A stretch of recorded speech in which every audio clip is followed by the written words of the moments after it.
రాష్ట్రంలో మైనార్టీలకు కాంగ్రెస్ పార్టీ అండగా ఉంటోందని అన్నారు మంత్రి అడ్లూరి లక్ష్మణ్.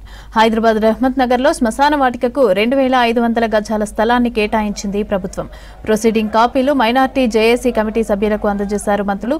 ఈ కార్యక్రమంలో మంత్రులు వివేక్ వెంకటస్వామి, పొన్నం ప్రభాకర్ పాల్గొన్నారు. శ్మశాన వాటిక చుట్టూ కాంపౌండ్ వాల్తో పాటు మౌలిక సదుపాయాలు కూడా కల్పిస్తామని తెలిపారు మంత్రి.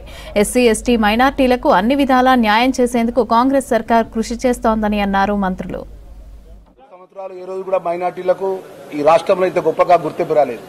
మైనార్టీ వెల్ఫేర్ మినిస్టర్ అయిన నెక్స్ట్ డే నుంచి మా వక్ఫ్ బోర్డుకు సంబంధించిన కబ్రస్థాన్ ఈ జిల్లాలో, ఈ ప్రాంతంలో, హైదరాబాద్లో చాలా స్థలాలు ఉన్నాయన్న మా తప్పకుండా మా వక్ఫ్ బోర్డుకు సంబంధించిన ద్వారా ఆ భూములు కేటాయించే విధంగా జిల్లా కలెక్టర్లతో మీరు ఆదేశివ్వాలని చెప్పేసి చెప్పడం జరిగింది.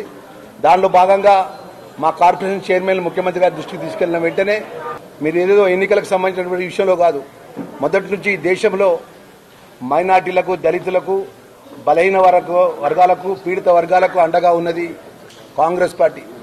ఇంద్రమ్మ తల్లి కానీ, సోనియా గాంధీ గారు కానీ, రాహుల్ గాంధీ గారు కానీ, గౌరవ ముఖ్యమంత్రి రేవంత్ రెడ్డి గారి నేతృత్వంలో ఈ రోజు వరకు వేదికపై ఉన్నటువంటి మేమందరం కూడా మా కబ్రస్థానికి సంబంధించిన మైనార్టీ ఏదైతే సుమారు 2500 అత్యంత ఖరీదు గల స్థలాన్ని గతంలో కేటాయించిన దాన్ని దశల వారీగా ఈరోజు దానికి సంబంధించిన శాంక్షన్ ప్రొసీడింగ్ జీవో ద్వారా ఇవ్వడం జరుగుతుంది.